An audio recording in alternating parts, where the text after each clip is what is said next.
ಶ್ರೀ ಗಣೇಶಾಯ ನಮಃ. ಶ್ರೀ ಗುರುಭ್ಯೋ ನಮಃ. ಓಂ ಹ್ರೀಂ ಶ್ರೀಂ ಶ್ರೀ ವಾಸವಿ ಕನ್ಯಕಾದೇವಿ ಪುರಾಣ ಷೋಡಶ ಅಧ್ಯಾಯ. ಪೆನುಗೊಂಡೆಗೆ ವೈಶ್ಯರೊಡನೆ ರಾಜೇಂದ್ರನ ಆಗಮನ, ದೌಮ್ಯಾದಿ ಮಹರ್ಷಿಗಳ ಆಗಮನ. ಮಾರನೆಯ ದಿನ ಪ್ರಾತಃ ಕಾಲದಲ್ಲಿ ಕಾಲಕೃತ್ಯಗಳನ್ನು ಮುಗಿಸಿಕೊಂಡು ಆ ವೈಶ್ಯೋತ್ತಮರು ಪರಿವಾರ ಚತುರಂಗ ಬಲ ಸಮೇತನಾದ ರಾಜೇಂದ್ರ ಭೂಪತಿಯೊಡಗೂಡಿ ಪದ್ಮಶಯನಪುರದಿಂದ ಹೊರಟು ಪೆನುಗೊಂಡೆಪುರವನ್ನು ಸೇರಿದರು. ಪುರ ಪ್ರದಕ್ಷಿಣೆ ಮಾಡಿ ಬಂದು ಗೌರಿ ನಗರೇಶ್ವರರನ್ನು, ಕೋನ ಕಮಲ ಜನಾರ್ದನರನ್ನು, ವಿಂಧ್ಯಾವಾಸಿನಿ ದೇವಿಯನ್ನು ಅತ್ಯಂತ ಭಕ್ತಿಯಿಂದ ಅರ್ಚಿಸಿ ರಾಜೇಂದ್ರನಿಗೆ ಸಮುಚಿತವಾದ ಬಿಡದಿಯನ್ನು ಏರ್ಪಾಟು ಮಾಡಿಸಿ ತಮ್ಮ ತಮ್ಮ ಮನೆಗಳಿಗೆ ಹೊರಟು ಹೋದರು.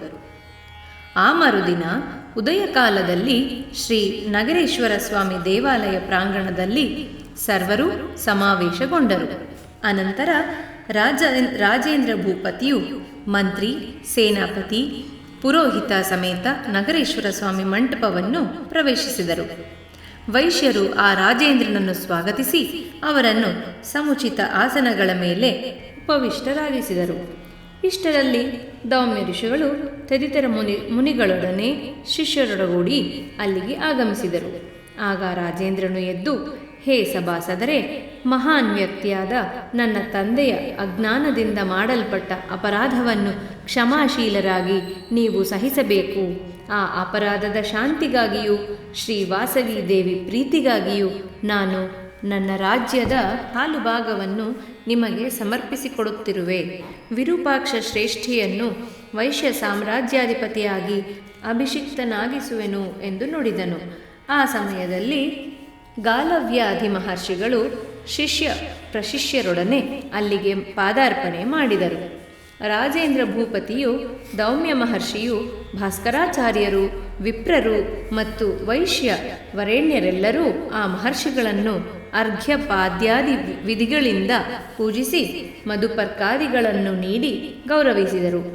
ಆ ಬಳಿಕ ಆ ಋಷಿಗಳು ದರ್ಭಪೀಠಗಳ ಮೇಲೆ ಸುಖಾಸೀನರಾಗಿ ರಾಜೇಂದ್ರನನ್ನು ನೋಡಿ, ರಾಜ, ನೀನೀಗ ಕೃತಾರ್ಥನಾದೆ. ನಿರಪರಾಧಿಗಳಾದ ಈ ವೈಶ್ಯ ಪುಂಗವರಿಗೆ ನಿನ್ನ ಜನಕನು ಮಾಡಿದ ಪಾಪವು ನಿನ್ನ ಪ್ರಾರ್ಥನೆಯಿಂದ ಕಳೆಯಿತು. ಕಾರ್ಯಕಾರಣ ಸಂಬಂಧವು ಹಾಗಿದ್ದುದರಿಂದ ಈ ದುಷ್ಕೃತ್ಯವು ಜರುಗಿತು. ವಿಧಿ ನಿರ್ಣಯವನ್ನು ಯಾರೂ ತಪ್ಪಿಸಲು ಸಾಧ್ಯವೇ ಇಲ್ಲ. ಈಗ ನೀನು ನಿನ್ನ ರಾಜ್ಯವನ್ನು ಪರಿಪಾಲಿಸು. ಸಕಲ ಪಾಪಗಳು ಕಾಮವು ಮುಖ್ಯ ಕಾರಣವಾಗಿ ಹೇಳಲ್ಪಟ್ಟಿದೆ. ಪರಾಶಕ್ತಿ ಅವತಾರಿಣಿಯಾದ ವಾಸವಿ ದೇವಿಯನ್ನು ಕಾಮಿಸಿದವನಾಗಿ ನಿನ್ನ ತಂದೆ ವಿಷ್ಣುವರ್ಧನನು ನಶಿಸಿದನು. ಆದರೆ ಆ ದೇವಿಯ ಕೃಪೆಯಿಂದ ಆತನೀಗ ಶಾಪ ವಿಮುಕ್ತನಾಗಿ ಸರ್ವಾಧಿಕ ಸ್ಥಾನವನ್ನು ಹೊಂದಿರುವನು. ನೀನಿನ್ನೂ ಅವನಿಗಾಗಿ ದುಃಖಪಡುವ ಅಗತ್ಯವಿಲ್ಲ. ಮಹಾದೇವಿಯ ಜನನದಿಂದ ವೈಶ್ಯ ವಂಶವು ಪುನೀತವಾಯಿತು.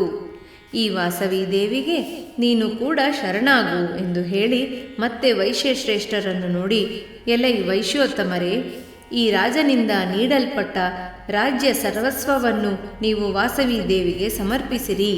ತದನಂತರ 102 ಗೋತ್ರಗಳ ವೈಶ್ಯ ಮಾರರು ಕಾಶಿಯಿಂದ ತೆಗೆದುಕೊಂಡು ಬಂದ ಶಿವಲಿಂಗಗಳನ್ನು ಪ್ರಧಾನ ರಾಜಬೀದಿಗಳಲ್ಲಿ ಪ್ರತಿಷ್ಠೆ ಮಾಡಿರಿ.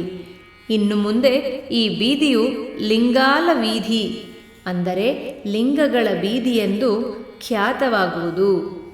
ಪೂರ್ವದಲ್ಲಿ ನಿಮ್ಮ ಮೂಲ ಪುರುಷರ ಕೈಲಾಸವಾಸದ ಪವಿತ್ರ ಸಂಘಟನೆಯನ್ನು ಗುರುತು ಮಾಡುತ್ತಾ ಈ ಪೆನುಗೊಂಡೆ ನಗರವು ಅಪರ ಕೈಲಾಸವಾಗಿ ಪ್ರಕಾಶಮಾನವಾಗುವುದು. ಅತ್ಯಂತ ಪ್ರಾಚೀನ ಕಾಲದಲ್ಲಿಯೇ ಅಪೂರ್ವವಾದ 18 ಮಹಾನಗರಗಳನ್ನು ನಿರ್ಮಿಸಿ ನಾಗರರೆಂಬ ಹೆಸರಿನಲ್ಲಿ ಪ್ರಸಿದ್ಧಿ ಪಡೆದ ಅಂದಿನ ವೈಶ್ಯರ ರಕ್ಷಕನಾಗಿ ನೆಲೆಸಿದ ಕಾರಣದಿಂದ ಇಲ್ಲಿಯ ಈಶ್ವರನು ನಗರೇಶ್ವರನೆಂಬ ನಾಮವನ್ನು ಧರಿಸಿದನು. ನಿಮ್ಮ ರಾಜಧಾನಿಯಾದ ಪೆನುಗೊಂಡೆ ಪಟ್ಟಣವು ನಗರಿ ಪೆನುಗೊಂಡೆ ಎಂಬ ಹೆಸರಿನಲ್ಲಿ ನಿರ್ಮಿಸಲ್ಪಡುತ್ತಿತ್ತು. ಇಲ್ಲಿಯ ವೈಶ್ಯ ಯುವಕರು ಬಾಲನಗರರೆಂದು ಕರೆಯಲ್ಪಡುತ್ತಿರುವರು. ಇಂಥ ಮಹತ್ತರ ವೈಶಿಷ್ಟ್ಯತೆಯನ್ನು ಹೊಂದಿರುವ ಆರ್ಯವೈಶ್ಯರ ಪವಿತ್ರ ಚರಿತ್ರೆಯು ಇನ್ನು ಮೇಲೆ ಜಗತ್ಪ್ರಸಿದ್ಧಿಯಾಗಿ ವಿರಾಜಿಸುವುದು ಎಂದು ಹೇಳಿದರು. ಬಳಿಕ ಆ ಮಹರ್ಷಿಗಳ ಆದೇಶಾನುಸಾರವಾಗಿ ವಿರೂಪಾಕ್ಷಾದಿ ವೈಶ್ಯ ನಾಯಕರು ಪೆನುಗೊಂಡೆಯಲ್ಲಿ ಶಿವಲಿಂಗ ಪ್ರತಿಷ್ಠಾಪನಾ ಕಾರ್ಯಕ್ಕೆ ಸರ್ವ ಸನ್ನಾಹಗಳನ್ನು ಮಾಡಿದರು. ಪೆನುಗೊಂಡೆಯಲ್ಲಿ ಶಿವಲಿಂಗಗಳ ಪ್ರತಿಷ್ಠೆ, ಪ್ರಧಾನ ಬೀದಿಯು ಲಿಂಗಾಲ ಬೀದಿಯಾಗಿ ಪ್ರಸಿದ್ಧವಾಗುವಿಕೆ. ವಿರೂಪಾಕ್ಷನು ಪ್ರಮುಖ ವೈಶ್ಯರು ಕಾಶಿಯಿಂದ ತಂದ ಶಿವಲಿಂಗಗಳನ್ನು ಮತ್ತು ದಿವ್ಯ ಮಣಿ ಸ್ಥಗಿತ ವಿಶಿಷ್ಟ ಮಹಾಲಿಂಗವನ್ನು ನಗರಿ ಪೆನುಗೊಂಡೆಯ ಪ್ರಧಾನ ರಾಜಬೀದಿಯಲ್ಲಿ ಗುರು ಭಾಸ್ಕರಾಚಾರ್ಯದಿಂದಲೂ ಗಾಲವ್ಯಾಧಿ ಮಹರ್ಷಿಗಳಿಂದಲೂ ಶೈವಾಗಮ ವಿಧಾನದಲ್ಲಿ ಮಹೋನ್ನತವಾಗಿ ವೈಭವೋಪೇತವಾಗಿ ಪ್ರತಿಷ್ಠೆ ಮಾಡಿಸಿದರು. ಆಗ ಆ ನಗರವು ಅಪರ ಕಾಶಿಯಂತೆ ಪ್ರಕಾಶಿಸತೊಡಗಿತು. ಬಾಲಾಢ್ಯರಾದ ವೀರರು ಭಾರವೆತ್ತಿ ಅವರವರ ಬಲ ಪರೀಕ್ಷೆ ಮಾಡಿಕೊಳ್ಳುವುದಕ್ಕಾಗಿ ವಿಶೇಷವಾಗಿ ಭರವಾದ ನಂದಿ ವಿಗ್ರಹಗಳನ್ನು ಅಲ್ಲಿಯೇ ಆಲಯಗಳ ಮುಖ್ಯ ದ್ವಾರಗಳ ಬಳಿ ನೆಲೆಯಾಗಿ ನಿಲ್ಲುವಂತೆ ಸ್ಥಿರಗೊಳಿಸಿದರು. ಆ ರಾಜಬೀದಿಯು ಅಂದಿನಿಂದ ಲಿಂಗಾಲ ಬೀದಿ, ಅಂದರೆ ಲಿಂಗಗಳ ಬೀದಿ ಎಂದು ಪ್ರಸಿದ್ಧವಾಯಿತು. ಅನಂತರ ಮಹಾಪ್ರಭುವಾದ ರಾಜೇಂದ್ರ ಭೂಪತಿಯು ವಿರೂಪಾಕ್ಷನಾದ ಶ್ರೇಷ್ಠಿಯನ್ನು ಕರೆದು ಗಂಭೀರವಾದ ವಚನಗಳಿಂದ ಮಹಾಬುದ್ಧಿಯುಕ್ತನಾದ ವಿರೂಪಾಕ್ಷ ಶ್ರೇಷ್ಠಿ, ರಾಜ್ಯದಲ್ಲಿ ನಿನ್ನನ್ನು ನಾನು ಅಭಿಷಿಕ್ತಗೊಳಿಸುತ್ತಿರುವೆ, ದೀಕ್ಷಿತನಾಗು ಎಂದನು. ದೇವಿ ಸನ್ನಿಧಿ ಧಾಮದಲ್ಲಿದ್ದು ರಾಜ್ಯ ಶ್ರೇಷ್ಠನು ಹಾಗೆ ನುಡಿಯಲು ವಿರೂಪಾಕ್ಷ ಶ್ರೇಷ್ಠಿಯು ಸಮಸ್ತ ಲೋಕಗಳಿಗೆ ರಾಜ್ಞಿಯೂ ಸರ್ವಶ್ರೇಷ್ಠಿಯೂ ಸರ್ವೇಶ್ವರಿಯೂ ಪರದೇವತೆಯು ಇಲ್ಲಿಯೇ ಇರುವಳು. ಐಶ್ವರ್ಯ ಕೋರುವವರು ಈ ವಾಸವಿಗೆ ಪಟ್ಟಾಭಿಷೇಕ ಮಾಡಬೇಕಾಗಿದೆ. ಹಾಗೆ ಮಾಡುವುದು ನಮಗೆ ಅಖಿಲೈಶ್ವರ್ಯಪ್ರದವಾಗಬಲ್ಲದು ಎಂದು ಹೇಳಿದನು. ಸಕಲ ಋಷಿಗಣವು ಬ್ರಹ್ಮಕ್ಷತ್ರಿಯ ವೈಶ್ಯರೆಲ್ಲರೂ ವಿರೂಪಾಕ್ಷನ ವಚನವನ್ನು ಕೇಳಿ ಸಂತುಷ್ಟರಾದರು. ಅನಂತರ ಮುನಿಶ್ರೇಷ್ಠರೆಲ್ಲರೂ ಋಷಿಶ್ರೇಷ್ಠನಾದ ಭಾಸ್ಕರಾಚಾರ್ಯರನ್ನು ಪ್ರೀತಿಯಿಂದ ಅಭಿಷೇಕ ಆಗಿ ಏರ್ಪಾಟುಗಳನ್ನು ಮಾಡಿಸುವಂತೆ ಪ್ರೀತಿಯಿಂದ ತ್ವರೆಗೊಳಿಸಿದರು. ಶ್ರೀವಾಸವಿ ಕನ್ಯಕಾ ದೇವಿ ಪಟ್ಟಾಭಿಷೇಕ ಮಹೋತ್ಸವ. ಭಾಸ್ಕರಾಚಾರ್ಯರು ದೌಮ್ಯ ಋಷಿಗಳು ಶ್ರೀವಾಸವಿ ದೇವಿ ಪಟ್ಟಾಭಿಷೇಕಕ್ಕೂ ತದನಂತರ ನಡೆಯಬೇಕಾದ ವಿರೂಪಾಕ್ಷನ ಯುವರಾಜ ಪಟ್ಟಾಭಿಷೇಕಕ್ಕೂ ಸುಮುಹೂರ್ತವನ್ನು ನಿರ್ಣಯಿಸಿದರು. ರಾಜ ಆಜ್ಞೆಯನ್ನು ಅನುಸರಿಸಿ ವಿಶಿಷ್ಟವಾದ ರಮ್ಯ ತೋರಣಗಳಿಂದಲೂ ಮಹೋನ್ನತ ಧ್ವಜಗಳಿಂದಲೂ ವೃಷಭ, ಜಿಂಕೆ, ಗೋವು ಮೊದಲಾದ ಮೃಗ ಚಿಹ್ನೆಗಳಿಂದ ಕೂಡಿದ ವಿಚಿತ್ರ ಪತಾಕೆಗಳಿಂದಲೂ ಮುತ್ತಿನ ರಂಗೋಲಿಗಳಿಂದಲೂ ಚಂದನೋದಕ ಸಿಂಚನದಿಂದಲೂ ಮನೋಜ್ಞ ಫಲಗಳ ಭಾರದಿಂದಲೂ ಬಾಗಿರುವ ಬಾಳೆ ಕಂಬಗಳಿಂದಲೂ ಎತ್ತರವಾದ ವಿಳೆದೆಲೆಯ ಗಿಡಗಳಿಂದಲೂ ಪೆನುಗೊಂಡೆಯ ಪಟ್ಟಣವೆಲ್ಲ ಸರ್ವಾಂಗ ಸುಂದರವಾಗಿ ಅಲಂಕರಿಸಲ್ಪಟ್ಟಿತು. ಮುಹೂರ್ತ ದಿನದಲ್ಲಿ ಎಲ್ಲರೂ ಕಾಲಕೃತ್ಯಗಳನ್ನು ತೀರಿಸಿಕೊಂಡು ಶ್ರೀವಾಸವಿ ಕನ್ಯಕಾ ಪರಮೇಶ್ವರಿ ದೇವಿಯ ಅರ್ಚಾವತಾರ ಮೂರ್ತಿಯ ಸನ್ನಿಧಿಗೆ ಸೇರಿದರು. ಅಷ್ಟಾದಶ ಪಟ್ಟಣಗಳಲ್ಲಿಯೂ ಅವುಗಳ ಪರಿಸರದ ಗ್ರಾಮಗಳಲ್ಲಿಯೂ ಇದ್ದ ವೇದಾಧ್ಯಯನ ಸಂಪನ್ನರಾದ ವಿಪ್ರರು, ಆಬಾಲ ವೃದ್ಧರು ನೂತನ ವಸ್ತ್ರಾಲಂಕಾರಗಳನ್ನು ಧರಿಸಿ ಶ್ರೀವಾಸವಿ ದೇವಿ ಪಟ್ಟಾಭಿಷೇಕ ಮಹೋತ್ಸವವನ್ನು ವೀಕ್ಷಿಸಲು ಬಂದರು. ಚಿರಕಾಲದಿಂದಲೂ ವಿಷ್ಣುವರ್ಧನ ಚಕ್ರವರ್ತಿಗೆ ಸೇವೆ ಸಲ್ಲಿಸುತ್ತಿದ್ದ ವಿವಿಧ ದೇಶಗಳ ರಾಜರೂ ಕೂಡ ಆಹ್ವಾನಿತರಾಗಿ ಪಟ್ಟಾಭಿಷೇಕ ಮಹೋತ್ಸವವನ್ನು ದರ್ಶಿಸಲು 4 ದಿಕ್ಕುಗಳಿಂದಲೂ ಆಗಮಿಸಿದರು. ವಿರೂಪಾಕ್ಷಾದಿ ವೈಶ್ಯಶ್ರೇಷ್ಠರು ಸುಸ್ನಾತರಾಗಿ ದಿವ್ಯ ಮಾಲ್ಯಾಂಬರಗಳನ್ನು ಧರಿಸಿ ಸರ್ವಾಭರಣ ಭೂಷಿತರಾಗಿ ಅಲ್ಲಿಗೆ ಆಗಮಿಸಿದರು. ಅನಂತರ ಅಭಿಷೇಕ ಕಾರ್ಯಕ್ರಮವು ಪ್ರಾರಂಭವಾಯಿತು. ನಾನಾ ವಿಧ ಔಷಧೀಯ ರಸಗಳಿಂದ ಸಕಲ ಪುಣ್ಯತೀರ್ಥ ಜಲಗಳಿಂದ ತುಂಬಲ್ಪಟ್ಟ ಸಹಸ್ರ ಪದ್ಮರಾಗ ಮಣಿಮಯ ಕನಕ ಕಲಶಗಳಿಂದ ರತ್ನ ಖಚಿತವಾದ ವೇದಿಕೆಯು ಅಲಂಕೃತವಾಗಿತ್ತು. ಪುರೋಹಿತರಾದ ದೌಮ್ಯರು, ವೈಶ್ಯ ಕುಲಗುರುಗಳಾದ ಭಾಸ್ಕರಾಚಾರ್ಯರು ವಿದ್ಯುಕ್ತ ಪ್ರಕಾರದಲ್ಲಿ ಅಗ್ನಿ ಪ್ರತಿಷ್ಠಾಪನೆ ಮಾಡಿ ಹಲವು ವೇದ ಮಂತ್ರಗಳಿಂದ ಆಜ್ಯ, ಪಾಯಸ, ಸಮಿದಾದಿಗಳಿಂದ ಹೋಮ ಮಾಡಿದರು. ಹೋಮ ಕಾರ್ಯಕ್ರಮ ನಂತರ ಚಿಂತಾಮಣಿ ಭದ್ರಪೀಠದ ಮೇಲೆ ಆಚಾರ್ಯ ಅರ್ಚಾವತಾರಿಣಿಯಾಗಿ ವಿರಾಜಿಸುತ್ತಿದ್ದ ಶ್ರೀ ವಾಸವಿ ಕನ್ಯಕಾ ಪರಮೇಶ್ವರಿಗೆ ಋಗ್ಯಜು ಸಾಮ ಮಂತ್ರಗಳಿಂದ ವೇದಾಂಗ ಪಾರಂಗತರಾದ ವಿಪ್ರಮೋತ್ತಮರು ಅಭಿಷೇಕ ಮಾಡಿದರು. ಅನಂತರ ಕ್ಷತ್ರ ಕುಲಾಚಾರ್ಯರಾದ ದೌಮ್ಯ ಋಷಿ ಆಯಾತಯಾಮ ಮಂತ್ರಗಳಿಂದ ದೇವಿಗೆ ಅಭಿಷೇಕ ಮಾಡಿದರು. ಆಗ ಹೇ ದೇವಿ, ನೀನು ಸರ್ವಕ್ಕೂ ಆದಿಶಕ್ತಿಯು, ಸರ್ವೇಶ್ವರಿಯು, ವಿಷ್ಣು ಸಹೋದರಿಯಾದ ಯೋಗಮಾಯಾ ಕನ್ಯೆಯು, ಈ ರಾಜ್ಯವನ್ನು ಸಮಸ್ತ ಐಶ್ವರ್ಯಗಳಿಂದ ವೃದ್ಧಿಗೊಳಿಸು ಎಂದು ಮಂತ್ರಪೂತ ವಚನಗಳಿಂದ ಗಾಲವ್ಯಾದಿ ಮಹಾಮುನಿಗಳೆಲ್ಲರೂ ದೇವಿಗೆ ಅಭಿಷೇಕ ಮಾಡಿದರು. ಬಳಿಕ ಪುರೋಹಿತರಾದ ದೌಮ್ಯ ಋಷಿಯು ಆಣತಿ ಮೇರೆಗೆ ರಾಜೇಂದ್ರ ಭೂಪಾಲನು ಶ್ರೀ ವಾಸವಿ ಕನ್ಯಕಾ ದೇವಿಗೆ ಪಾದಾಭಿಷೇಕ ಮಾಡುತ್ತಾ, ಹೇ ಜಗದೀಶ್ವರಿ, ನನ್ನ ರಾಜ್ಯವನ್ನು ನನ್ನ ವಂಶವನ್ನು ಕಾಪಾಡು ಎಂದು ದೇವಿ ಚರಣಗಳ ಮೇಲೆ ಶಿರವಿಟ್ಟು ಪ್ರಾರ್ಥಿಸಿದನು.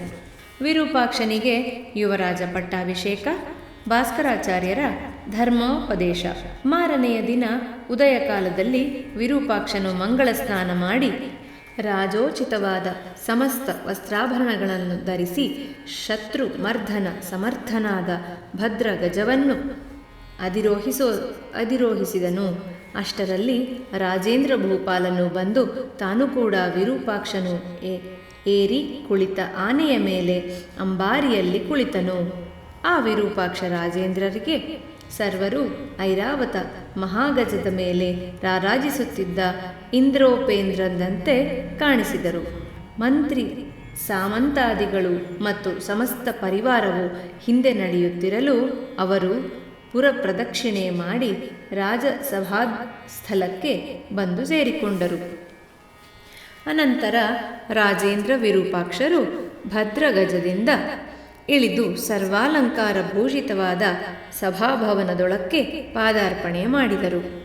ಭಾಸ್ಕರಾಚಾರ್ಯರು ರಾಜೇಂದ್ರನ ಗುರುವಾದ ದೌಮ್ಯರು ವಿರೂಪಾಕ್ಷನನ್ನು ಪೆನುಗೊಂಡೆ ರಾಜ್ಯ ಸಿಂಹಾಸನದ ಮೇಲೆ ಉಪವಿಷ್ಟನನ್ನಾಗಿಸಿದರು. ಆಗ ರಾಜೇಂದ್ರ ಭೂಪತಿಯ ಆದೇಶಾನುಸಾರವಾಗಿ ಪುರೋಹಿತ ಈರ್ವರು ಶಾಸ್ತ್ರೀಯ ವಿಧಿಯಲ್ಲಿ ವಿರೂಪಾಕ್ಷನಿಗೆ ಯುವರಾಜ ಪಟ್ಟಾಭಿಷೇಕ ಮಾಡಿದರು. ರಾಜೇಂದ್ರ ನೃಪತಿಯು ವಿರೂಪಾಕ್ಷನಿಗೆ ನವರತ್ನಮಯವಾದ ದಿವ್ಯ ಭೂಷಣಗಳನ್ನು ಮತ್ತು ಗಜಗಳನ್ನು, ಅರಬ್ ದೇಶದ ಅಶ್ವಗಳನ್ನು, ಮೊಹರಿ ಹಾರಗಳನ್ನು ಧರಿಸಿದ 1000 ಮಂದಿ ದಾಸಿ ಜನ ಸಮುದಾಯವನ್ನು, ಪರಿಮಳ ಗಂಧಗಳನ್ನು, ಚೀನಾಂಬರಗಳನ್ನು ಆಹಾರ ಪ್ರೀತಿಯಿಂದ ಬಹುಮಾನವಾಗಿತ್ತನು. ರಾಜನಿಂದ ನೀಡಲ್ಪಟ್ಟ ಆ ಸಮಸ್ತ ಸಂಪತ್ತನ್ನು ವಿರೂಪಾಕ್ಷನು ವಾಸವಿ ದೇವಿಗೆ ಸಮರ್ಪಿಸಿದನು. ಅನಂತರ ವಿರೂಪಾಕ್ಷನು ರಾಜೇಂದ್ರನು ತನಗಿತ್ತ ಸಂಪದಗಳಿಗೆ 2ರಷ್ಟು ಅಧಿಕವಾಗಿ ಸರ್ವ ವಿಧಿ ಸಂಪತ್ತುಗಳನ್ನು ರಾಜೇಂದ್ರ ಧರೇಶನಿಗೆ ಸಮರ್ಪಿಸಿ ಸನ್ಮಾನಿಸಿದನು. ಆಗ ವಿರೂಪಾಕ್ಷ ನೃಪಾಲನು, ನಾನು ವಾಸವಿ ದೇವಿಗೆ ಪ್ರತಿನಿಧಿಯಾಗಿ ಧರ್ಮವನ್ನು ಅತಿಕ್ರಮಿಸದೆ ಪ್ರಜಾನುರಂಜಕವಾಗಿ ತನ್ನ ತಂದೆ ಏರ್ಪಡಿಸಿದ ಗಣತಂತ್ರ ವಿಧಾನದಲ್ಲೇ ರಾಜ್ಯಪಾಲನೆ ಮಾಡುವೆನೆಂದು ಪ್ರತಿಜ್ಞೆ ಮಾಡಿದನು. ಆಗ ಭಾಸ್ಕರಾಚಾರ್ಯರು ಸಭೆಯನ್ನು ಉದ್ದೇಶಿಸಿ, ಹೇ ವೈಶ್ಯವರರೇ, ಶ್ರೀವಾಸವಿ ದೇವಾಜ್ಞೆಯಿಂದ ಈಗ ನಿಮಗೆ ಕೆಲವು ವಿಶೇಷ ವೈಶ್ಯ ಧರ್ಮಗಳನ್ನು ಹೇಳುತ್ತಿರುವೆ, ಸಾವಧಾನವಾಗಿ ಕೇಳಿರಿ ಎಂದು ಹೇಳಲಾರಂಭಿಸಿದರು. ದೈವದಿಂದ ಆದಿಯಲ್ಲಿ ಧರ್ಮಾಧರ್ಮಗಳು ಕರ್ಮರೂಪವಾಗಿ ಸೃಷ್ಟಿಸಲ್ಪಟ್ಟವು. ಕರ್ಮರೂಪವಾದ ಈ ಧರ್ಮಾಧರ್ಮಗಳಿಂದ ನಾವು ಈ ಸ್ಥಾವರ ಜಂಗಮಾತ್ಮಕವಾದ ಸಮಸ್ತ ಜಗವು ಕಟ್ಟಿಹಾಕಲ್ಪಡಿದೆ. ಧರ್ಮದಿಂದ ಸ್ವರ್ಗಾದಿ ಊರ್ಧ್ವಲೋಕ ಪ್ರಾಪ್ತಿಯು, ಅಧರ್ಮದಿಂದ ನೀಚವಾದ ಅಧೋಲೋಕ ಪ್ರಾಪ್ತಿಯು ಉಂಟಾಗುವುದೆಂದು ಹೇಳಲ್ಪಟ್ಟಿದೆ. ಆದ್ದರಿಂದ ಧರ್ಮವನ್ನು ಎಂದೆಂದೂ ಆಚರಿಸಬೇಕು. ಆ ಧರ್ಮವು ವೇದಗಳನ್ನು ಆಶ್ರಯಿಸಿದೆ. ಧರ್ಮದ ದ್ವಿತೀಯ ರೂಪವು ದಾನ. ಶ್ರೀವಾಸವಿ ದೇವಿ ಹೇಳಿದ ವಿಧದಲ್ಲಿ ಕಲಿಯುಗದಲ್ಲಿ ಜಪಗಳು, ವ್ರತಯಜ್ಞಗಳು, ಪುಣ್ಯತೀರ್ಥ ಸೇವನೆ ಇತ್ಯಾದಿಗಳಿಂದ ದಾನವು ಶ್ರೇಷ್ಠ ಧರ್ಮವೆಂದು ತಿಳಿದು ಪ್ರಾತತ್ವವನ್ನು ತಿಳಿದು ದಾನ ಧರ್ಮಗಳನ್ನು ಮಾಡಬೇಕು. ಹೇ ಶಿಷ್ಯರೇ, ಯಾವ ಯುಗದಲ್ಲಿ ಯಾವ ವರ್ಣದವರಿಗೆ ಯಾವ ಕರ್ಮಗಳು ಋಷಿಗಳಿಂದ ನಿರ್ಣಯಿಸಲ್ಪಟ್ಟಿವೆಯೋ ಆಯಾ ಕಾಲದಲ್ಲಿ ಆಯಾ ವರ್ಣದವರಿಗೆ ಆಯಾ ಕರ್ಮಗಳು ಕರ್ತವ್ಯವಾಗಿವೆ.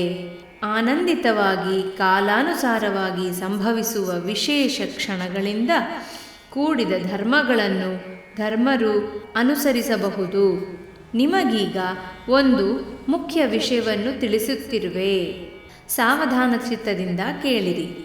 ಪರಿಶುದ್ಧವಾದ ನಿರ್ಮಲವಾದ ಪಿತೃವಂಶವನ್ನು ಚೆನ್ನಾಗಿ ತಿಳಿಸಿದ ಸುಪ್ರಸಿದ್ಧವಾದ ಮುನಿಶ್ರೇಷ್ಠರಿಂದ ಹೇಳಲ್ಪಟ್ಟಿರುವ ದಶ ಚಿಹ್ನೆಗಳನ್ನು ಚೆನ್ನಾಗಿ ತಿಳಿದು ನೀವು ವಂಶಾಭಿವೃದ್ಧಿಯನ್ನು ಸಾಧಿಸಿಕೊಳ್ಳಬೇಕಾಗಿದೆ ಎಂದು ಹೇಳಿದರು. ಭಾಸ್ಕರಾಚಾರ್ಯರ ವಚನಗಳನ್ನು ಕೇಳಿ ವಿರೂಪಾಕ್ಷಾದಿಗಳಿಗೂ, ಹೇ ಗುರೋತ್ತಮ, ಆ 10 ಗುರುತುಗಳು ಯಾವುವೋ ನಮಗೆ ವಿವರವಾಗಿ ತಿಳಿಸಿಕೊಡಿ ಎಂದು ಪ್ರಾರ್ಥಿಸಿದರು. ಆಗ ಭಾಸ್ಕರಾಚಾರ್ಯರು, ಪುತ್ರರೇ, ವಂಶ, ಗೋತ್ರಪ್ರವರ ಋಷಿ, ಶ್ರೇಷ್ಠವಾದ ದಾನ, ಕ್ಷೇತ್ರ, ಅಖಂಡ ದೀಪ ಸಂಖ್ಯೆ, ಜನಸಂಖ್ಯೆ, ಜಪಸಂಖ್ಯೆ, ತಪಸ್ಥಾನ, ತಟಾಕ, ಇಷ್ಟದೈವ, ನಿತ್ಯ ತ್ಯಾಜ್ಯ ಪದಾರ್ಥ ಎಂಬ ಈ 10 ಗುರುತುಗಳು ದಶಲಿಂಗಗಳೆಂಬ ಹೆಸರಿನಲ್ಲಿ ವೈಶ್ಯರಿಗೆ ತಿಳಿಸಲ್ಪಟ್ಟಿವೆ. ಇವುಗಳನ್ನು ಗುರುಗಳಿಂದ ಕುಲವೃದ್ಧರಿಂದ ವೈಶ್ಯರು ತಿಳಿದುಕೊಳ್ಳಬೇಕು. ಆ ದಶಲಿಂಗಗಳ ವಿವರಣೆಯನ್ನು ಮೊದಲು ಕೇಳಿರಿ.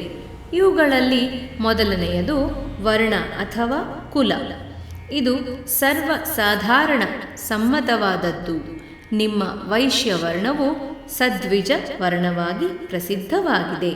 ನಿಮ್ಮ ವರ್ಣವು ಗೋಮಠೀಯ ಕುಲವೆಂದು ಕರೆಯಲ್ಪಟ್ಟಿದೆ ಎಂದು ನಿಮ್ಮ ವರ್ಣಸ್ಥರು ವೇದಕಾಲದಲ್ಲಿ ಪಿಶರು, ಗೋಮತರು, ಗೋಪರು, ಆರ್ಯರು ಮೊದಲಾದ ಹೆಸರುಗಳಿಂದ ಕರೆಯಲ್ಪಟ್ಟರು. ಈ ಕುಲ ಲಕ್ಷಣವನ್ನು ಮೊದಲು ತಿಳಿಯತಕ್ಕದ್ದು. ಅನಂತರ ಪ್ರವರವನ್ನು ತಿಳಿದುಕೊಳ್ಳಬೇಕು. ವೈಶ್ಯ ಸಂತತಿಗೆ ಏಕ ಆರ್ಷೇಯರು, ದ್ವಾ ಆರ್ಷೇಯರು, ತ್ರಯಾಶ್ರೇಯರು, ಚಾತುರಾಶ್ರೇಯರು ಮುಂತಾದ ನಾಮಗಳಿಂದ ಪ್ರವರಗಳು ಹೇಳಲ್ಪಟ್ಟಿವೆ. ವೈಶ್ಯರೆಲ್ಲರೂ ಈ ಎರಡನೆಯ ಲಕ್ಷಣವನ್ನು ಚೆನ್ನಾಗಿ ತಿಳಿದುಕೊಳ್ಳಬೇಕು. ವೈಶ್ಯರಿಗೆ ಗೋತ್ರಕ್ಕೊಬ್ಬ ಋಷಿಯನ್ನು ಕೂಟಸ್ಥ ಪುರುಷನನ್ನಾಗಿ ತಿಳಿಯಬೇಕಾಗಿದೆ. ಆ ಬಳಿಕ ತಮ್ಮ ತಮ್ಮ ಇಷ್ಟದೈವಗಳನ್ನು ತಿಳಿಯುವುದು ಮೂರನೆಯ ಲಕ್ಷಣ. ನಿಮ್ಮ ಪಿತಾಮಹ ಪ್ರಪಿತಾಮಹರೆಲ್ಲರೂ ಒಬ್ಬೊಬ್ಬರೂ ಒಂದೊಂದು ಮಹಾದಾನದಿಂದ ಪ್ರಸಿದ್ಧರಾದರು.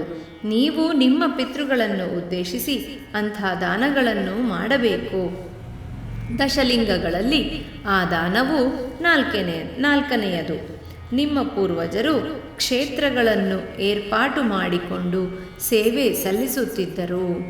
ಆ ಕ್ಷೇತ್ರಗಳು ಮತ್ತು ಅವುಗಳ ಸಂಖ್ಯೆಗಳು 5ನೆಯ ಲಕ್ಷಣಗಳು. ಗೋವಿನ ತುಪ್ಪದಿಂದ ಬೆಳಗಿಸಲ್ಪಟ್ಟ ದೀಪಗಳು ನಿಮ್ಮ ಹಿರಿಯರಿಂದ ಇಡಲ್ಪಟ್ಟು ನಿಮಗರ್ಪಿಸಲ್ಪಟ್ಟಿವೆ. ಅವುಗಳ ಸಂಖ್ಯೆ ವಿವರಗಳು 6ನೆಯ ಲಕ್ಷಣ. ನಿಮ್ಮ ಪ್ರಪಿತಾಮಹರು ಬಹುವಿಧವಾದ ಜಪಗಳನ್ನು ಆಚರಿಸಿದರು. ಆ ಜಪ ಸಂಖ್ಯೆಯು ನಿಮ್ಮಿಂದ ತಿಳಿಯಲ್ಪಡಬೇಕಾಗಿದೆ. ಇದು 7ನೇ ಲಕ್ಷಣ. ಯಾವ ತೀರ್ಥಗಳಲ್ಲಿ, ಯಾವ ಪರ್ವತಗಳಲ್ಲಿ, ಯಾವ ಸ್ಥಳಗಳಲ್ಲಿ ನಿಮ್ಮ ಪೂರ್ವ ವೈಶ್ಯರು ಜಪ ತಪಗಳನ್ನು ಆಚರಿಸಿದರೋ ಆ ತಪಸ್ಥಾನಗಳನ್ನು, ಈ ತೀರ್ಥ ತಟಾಕಗಳನ್ನು ವೈಶ್ಯ ಸಂತತಿಯು ತಿಳಿದುಕೊಳ್ಳಬೇಕಾಗಿದೆ. ಆ ತಪಸ್ಥಾನ ತಟಾಕಗಳು 8ನೆಯ ಮತ್ತು 9ನೆಯ ಲಕ್ಷಣಗಳು. ನಿಮ್ಮ ಕುಲದಲ್ಲಿ ನಿಮ್ಮ ಪೂರ್ವಜರಿಂದ ಯಾವ ಗೋತ್ರದವರು ಯಾವ ಯಾವ ವಸ್ತುಗಳನ್ನು ತ್ಯಜಿಸಿದರೋ ಅವುಗಳು ಎಂದು ಹೇಳಲ್ಪಟ್ಟಿವೆ. ಅವುಗಳನ್ನು ಅರಿತುಕೊಳ್ಳಬೇಕು. ಇದು 10ನೆಯ ಲಕ್ಷಣ. ಈ ದಶಲಿಂಗಗಳ ಪರಿಜ್ಞಾನವು ನಿಮ್ಮ ಪೂರ್ವ ವೈಶ್ಯರ ನಿಷ್ಠಾಗರಿಷ್ಠತೆಯನ್ನು, ಆಧ್ಯಾತ್ಮಿಕ ಮಹೋನ್ನತ್ಯವನ್ನು ಸ್ಪಷ್ಟವಾಗಿ ತಿಳಿಸುವ ವಿಶಿಷ್ಟ ಚಿಹ್ನೆಗಳು ಎಂದು ಹೇಳಿ 102 ಗೋತ್ರದವರಿಗೆ ಅವರವರ ದಶಲಿಂಗಗಳನ್ನು ಸವಿವರವಾಗಿ ತಿಳಿದುಕೊಟ್ಟರು. ಆ ಬಳಿಕ ಅವರೊಡನೆ, ಹೇ ವೈಶ್ಯಶ್ರೇಷ್ಠರೇ, ಸೂತ್ರಕಾರರು ನಿರ್ಣಯಿಸಿದ ಪ್ರಕಾರಕ್ಕೆ ವರ್ಣಾಶ್ರಮ ಧರ್ಮಗಳನ್ನು ಅನುಸರಿಸುತ್ತಾ ವಿದ್ಯುಕ್ತವಾಗಿ ಪುಂಸವನಾದಿ 16 ಸಂಸ್ಕಾರಗಳನ್ನು ಪ್ರತಿ ವೈಶ್ಯನೂ ತಪ್ಪದೇ ಆಚರಿಸಬೇಕು. ಶ್ರೀ ವಾಸವಿ ಕನ್ಯಕಾದೇವಿ ಆಚರಿಸಿ ತೋರಿಸಿದ ತ್ಯಾಗ ಹಿಂಸಾತ್ಮಕ ಪರಧರ್ಮವನ್ನು ಆದರ್ಶಪ್ರಾಯವಾದ ಯುಗಧರ್ಮವಾಗಿ ಸ್ವೀಕರಿಸಿ ಅಖಿಲ ಪ್ರಪಂಚದಲ್ಲಿ ಆ ಧರ್ಮವನ್ನು ಪ್ರಚಾರಗೊಳಿಸಿ ವಿಶ್ವಶಾಂತಿಯನ್ನು ಸಾಧಿಸಿ ಮತ್ತೆ ವೈಶ್ಯರು ಅಭಿಮಾನಧನರಾಗಿ ಐಕ್ಯಮತ್ಯದಿಂದ ವರ್ತಿಸಬೇಕು. ಶೈವ, ಶಾಕ್ತೇಯ, ವೈಷ್ಣವ, ಗಣಪತ್ಯಾದಿ ಸಮಸ್ತ ಮತ ಸಂಪ್ರದಾಯಗಳಲ್ಲಿ ಸಮೃದ್ಧಿ ಹೊಂದಿ ಸರ್ವಮತ ಸಾಮರಸ್ಯದಿಂದ ಪ್ರಜಾಪಾಲನೆ ಮಾಡಬೇಕು ಎಂದು ಬೋಧಿಸಿದರು. ಇಲ್ಲಿಗೆ ಶ್ರೀ ವಾಸವಿ ಕನ್ಯಕಾದೇವಿ ಪುರಾಣ 16 ಅಧ್ಯಾಯ ಸಂಪೂರ್ಣವಾಯಿತು. ಸರ್ವಂ ಶ್ರೀ ವಾಸವಿ ದೇವಿ ಅರ್ಪಣಮಸ್ತು.